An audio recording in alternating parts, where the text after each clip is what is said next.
Hello everybody, and welcome to what is apparently my Steam library. I guess that's a thing, so let's get that started. Excellent. And I would like to welcome you to my newest programming project. I was thinking about it, and I was like, it's been a while.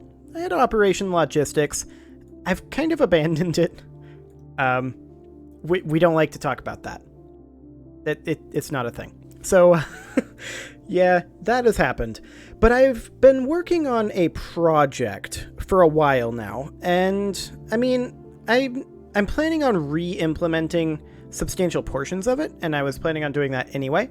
And I was like, why not have a bit of programming on the channel again? It's been a while, but I want to adjust the format. Previously, I was doing everything on camera, and there was a lot of like debugging and things like that. I want to do a lot of that stuff off camera and have actual development be more on camera. So we're going to work on the format. The format is probably going to evolve over the course of this. But first off, we need to start making some projects. We're going to need to make 2 of them because, as you may have noticed, this is what everyone tells you not to program in MMO. Now, technically it's not an MMO, it's more of a multiplayer session-based game, I guess I would say. It's not strictly speaking an MMO, and I'm not going to tackle something as big as an MMO, but I have significant portions of it already done, and I will reveal that as we go, but I'm going to be re-implementing everything, but I'm talking about like design work on it. I've done quite a lot of work already, but some of that will need to continue to happen. So as you'll notice, I've got a new Unity project ready to go here. Well, kind of ready to go. And we're going to be working on a new project here as well. And that's a new Visual Studio project. This is going to be the server. That's not going to be a Unity client. The client is going to be from Unity.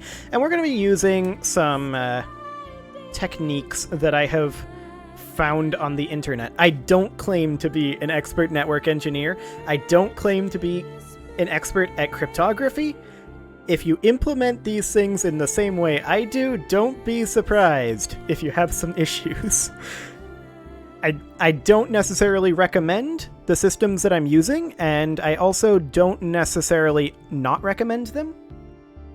I'm doing my best to do things correctly, but it's probably not going to happen because I'm not an expert at this, and I'm just looking for it to function for right now. I can always go back and refactor it later if there's mistakes, but I mean, it might be a lot of work, but it can always be done.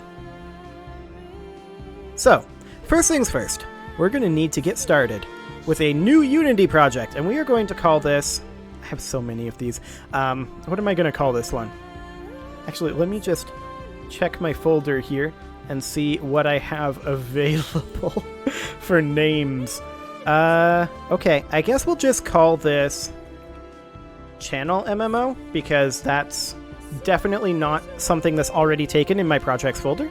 So we'll create that, and that is going to create a new Universal Render Pipeline project, and I did choose to do that on purpose.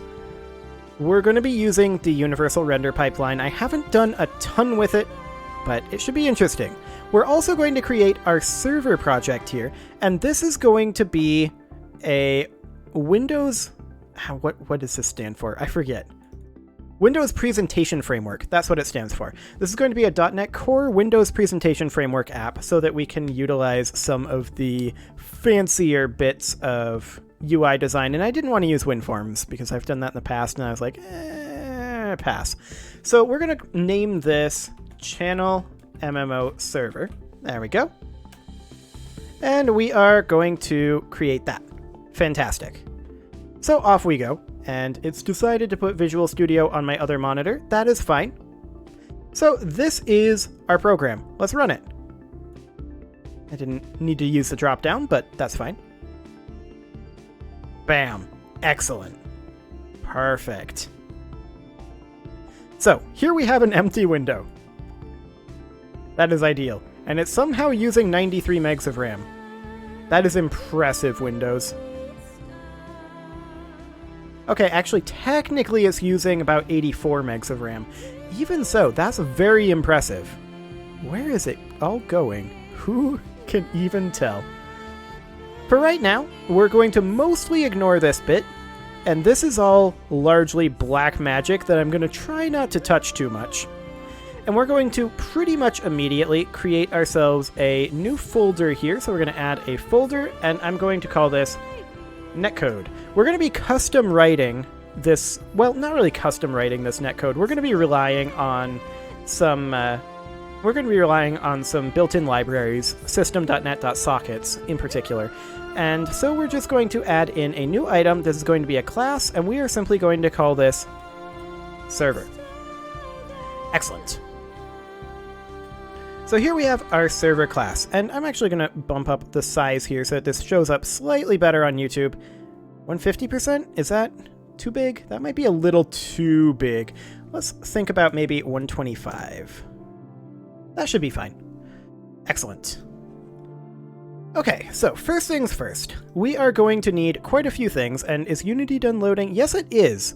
We are not going to be having this default scene here. That's going to go away. But we'll come back to this soon enough. For right now, we'll just delete the example assets and call it good. So we don't need many of these usings. Actually, we do use most of these, now that I think about it. We use all of these. We're also going to be using system.threading.tasks. We're going to use system.net. We're going to use system.net.sockets. We're going to use system.threading. And we are going to use system.security.cryptography. Now, like I said, I'm not an expert in any of these things. Of course, I'm not really an expert in anything. So maybe don't try to implement this in a production environment. It might not go well. Just throwing that out there. Also, I was a little concerned about having programming at 10 p.m. because I'm like, well, that's kind of a weird time slot for such a productivity-focused series. And then I was like, actually, this music is a little on the loud side. I'm going to just bump that down slightly. There we go. I was just like, that's a little on the late side for such a productivity-focused series. Then I was like, except, what better way to put people to sleep than through programming? And that was when I made up my mind. Okay, so we're going to need a few things here. We're going to need an additional class in the netcode, and we're going to implement that right now. So we're going to put in a new class, and we are going to call this session. Okay, so this is inside the namespace channel MMO server.netcode. That's fine. We can always change that later if we want to, but session can be in here. That's fine. So we're going to have a few things in this. I have it as a public class in my other implementation. I don't think it actually matters in this particular case. So we're going to have a public IP endpoint address, and that automatically tossed in using system.net for us, which is nice. And then I have a bit of a placeholder, so other things like character info, etc. Okay, that'll go approximately there. And this is something that will probably end up changing, but currently for encryption, I'm using an RSA crypto service provider, and there's a particular reason why we're probably going to change this, and we're not encrypting everything with that, just particular things. But there's a reason why I'm going to change that, and we'll go over that and maybe explore possible solutions other than changing it in a future episode. But for right now, we're going to implement a public RSA crypto service provider, client RSA equals new RSA crypto service provider. We're going to use 2048-bit key size for right now. Again, please don't trust me with anything important. Okay, so we're going to do public bool authenticated equals false. So we'll hold whether the session has been authenticated or not, whether they just connected or whether they're logged in, essentially. Public int account ID, that's whether they are, that keeps track of the ID of the account associated with this session. after they get logged in. And then public date time last message. Excellent. And then we'll put in a constructor here. So this will be a public session IP endpoint address.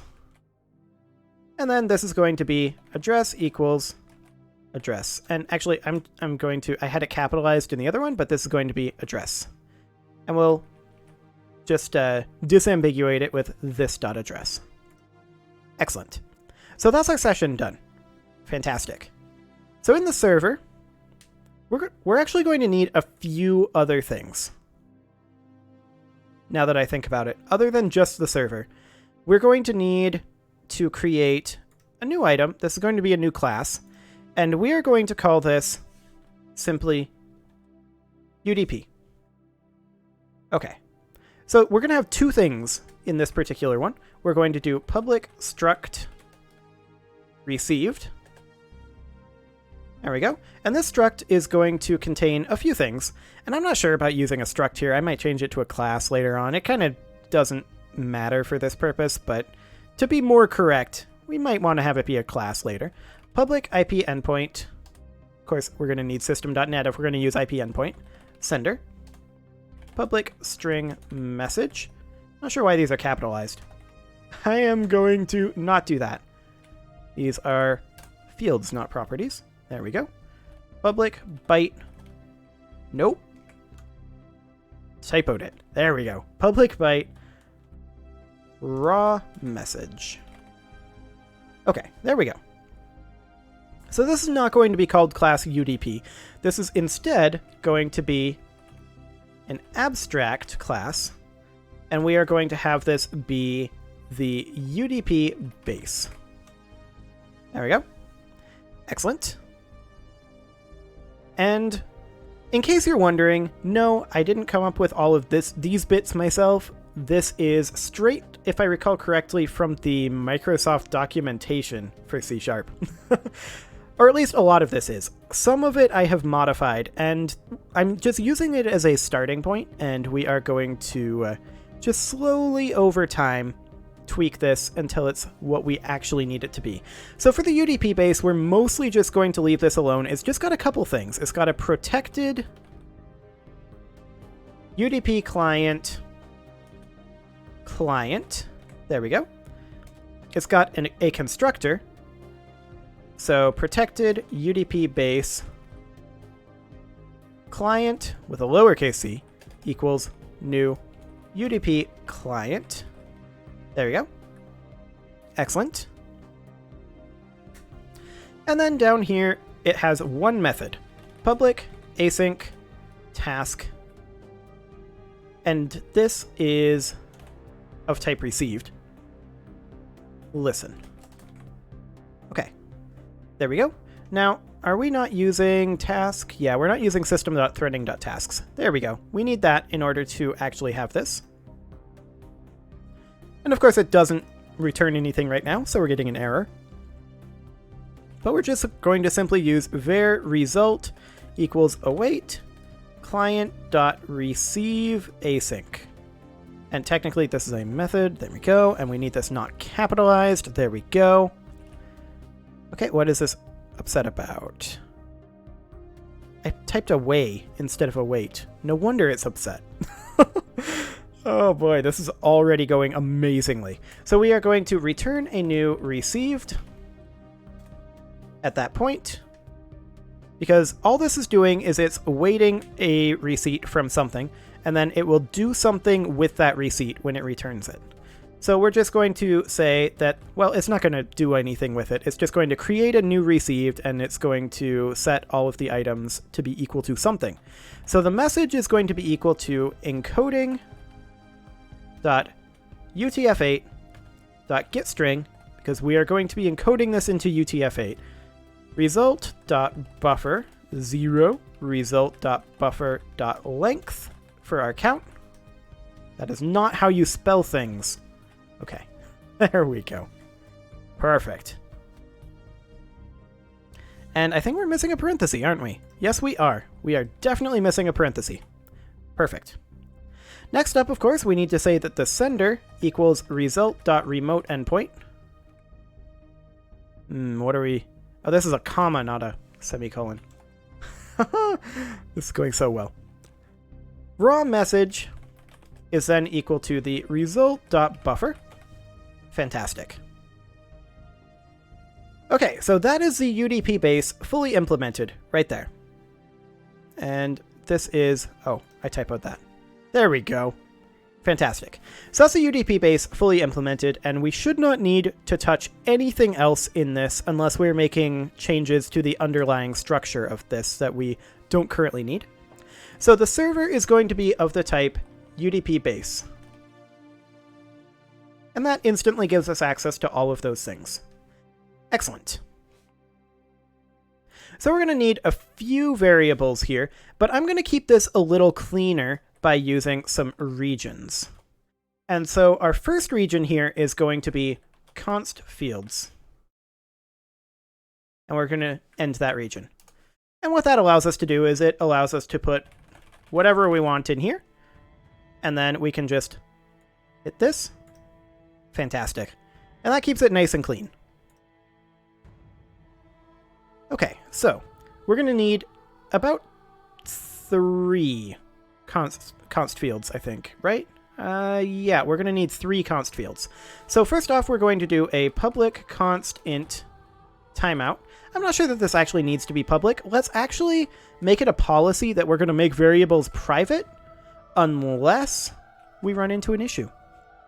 So private constant timeout equals 300. So what this is the amount of time in seconds that a client has to send another message or get disconnected. Okay, perfect. So next up, we're going to do a private const int port equals 40315. I have no reason for choosing port 40315. It is purely arbitrary. The port to which clients will connect. Fantastic. Next up, we have one more const variable to do here, and that is going to be private const int salt size. And actually, because these are const, I'm going to do it in all caps. Private constant timeout, private constant port. There we go. Private constant salt underscore size. And we're going to initiate that at 32. There we go. The size of the salt to be added to passwords and other sundry things. Okay, there we go. Fantastic.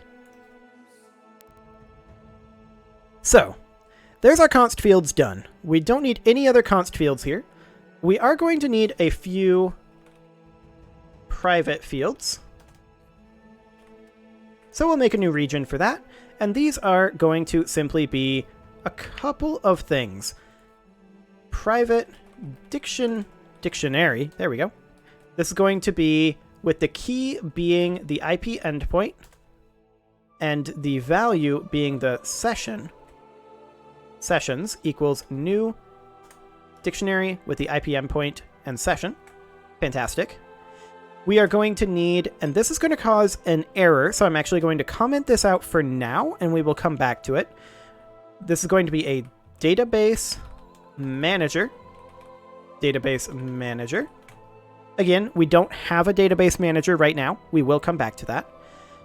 And then we've got a thread game. We'll come back to that too. So there's our private fields that we need. Excellent.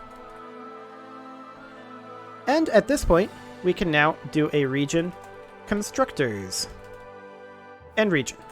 So what are we going to do when we construct this? Well, really kind of nothing. Really kind of nothing. We don't actually need a constructor. It doesn't do anything. So we're going to get rid of that. That was a waste of time. Perfect. Except we do need a constructor. I don't even know what I'm doing. Okay, so we do need a constructor. Public server IP endpoint. No. Public server IP endpoint. There we go. We'll just call that endpoint. And this is going to be underscore listen on equals endpoint. And we don't technically have a listen on right now. That's a private field that we're going to need. And we'll just put that right over here. Private. And this is a... Technically... Yeah, this is just a private IP endpoint. Listen on. There we go. So listen on equals the endpoint that we do in the constructor. And then we say that client equals new UDP client with the address that it is pointed at is simply listen on. Excellent. So there's our constructor done. Fantastic. And then down here, we will have a couple of methods. So first off, we'll have some regions. The first region will be initialization. End region. There we go. And then we're also going to have some sort of... I think we'll have two regions here. We're going to have this be the process... Actually, just message processing. And then we'll have an end region right here. In front of that, we will have region message sending. End region. And then we'll have a region, and this is going to be probably like on receipt, or just simply events. Of course, we're not really utilizing events. We're doing it via thread. And that's something we may end up changing. So yeah, we'll just have it be message sending, message processing. Okay. So that is fine.